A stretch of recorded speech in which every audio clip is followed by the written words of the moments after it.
Hey everyone, welcome back to another Q&A as we go through our Romans series. Murray, we went through Romans 4 yesterday. We sure did. A bit of a big bite Yep. in the Romans apple, but for those who maybe haven't had a chance to hear it yet, why don't you just give them a quick recap?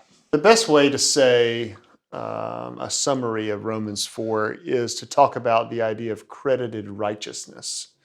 And what that means is that God counts us as righteous while we are still sinners.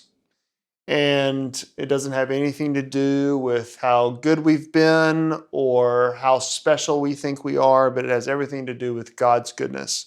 And he uses the example of David, but predominantly of Abraham, and how Abraham was counted or credited righteous before he was set apart in circumcision, before the law came, and how, as a result of his credited righteousness, he grew in his faith and his walk with the Lord.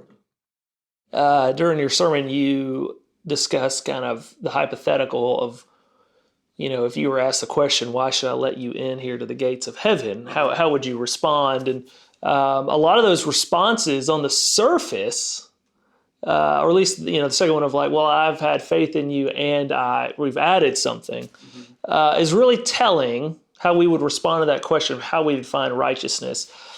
How would you help someone who is like, look, I've got faith, but still always wants to add a little something?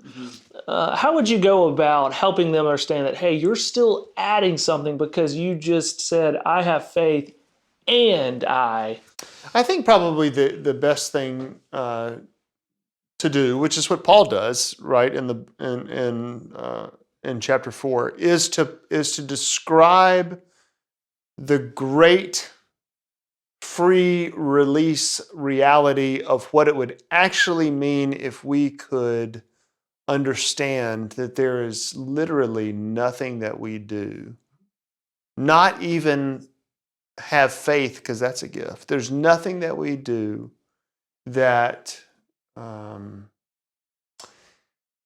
compels God or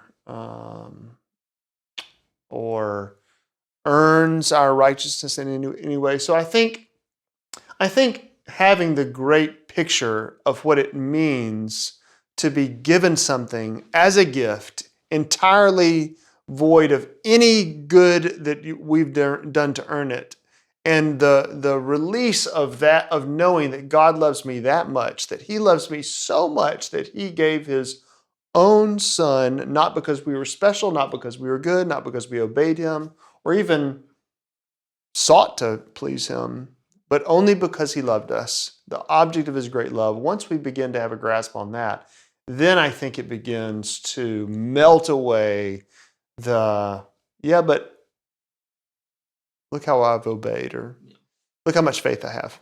Yeah, well, so I always find it fascinating that it's just a lifelong struggle not to try to add works to what Christ already accomplished. And we have such great examples of how we can add works. When you think about Luke 18, the parable of the Pharisee and the tax collector, right, or even the thief on the cross. Yep. That guy lived a terrible life. And didn't display any work. So with all those great examples, why do we still struggle? Like, I get that, but I want to add something. Where is really the hard issue of us always wanting to add something, have the last word? Oh, gracious. I think that's a great question, and I'm not sure that we could exhaust it in the remaining time that we have, but I think it probably has something to do with the nature of sin and how sin convinces us that since we're broken, we have to do something to fix it. And the devil whispers into our ear that the guilt and shame of sin that we feel, we've got to pay it back. Otherwise, God won't love us. Now, that's not to say anything other of the fact that against the fact that as a result of God's credited righteousness, we ought to then do good works, right? That's the fruit, that's the result of our salvation. We should never neglect that, but we're not saved by it. And that's great news because it's not up to us. Yep, absolutely. We thank you, as always, for your support of Cobble Park. We thank you for listening to these podcasts. If you have any questions that you hear in a sermon or a topic that you'd love to discuss, we would love to discuss them here and answer that for you. And so thank you.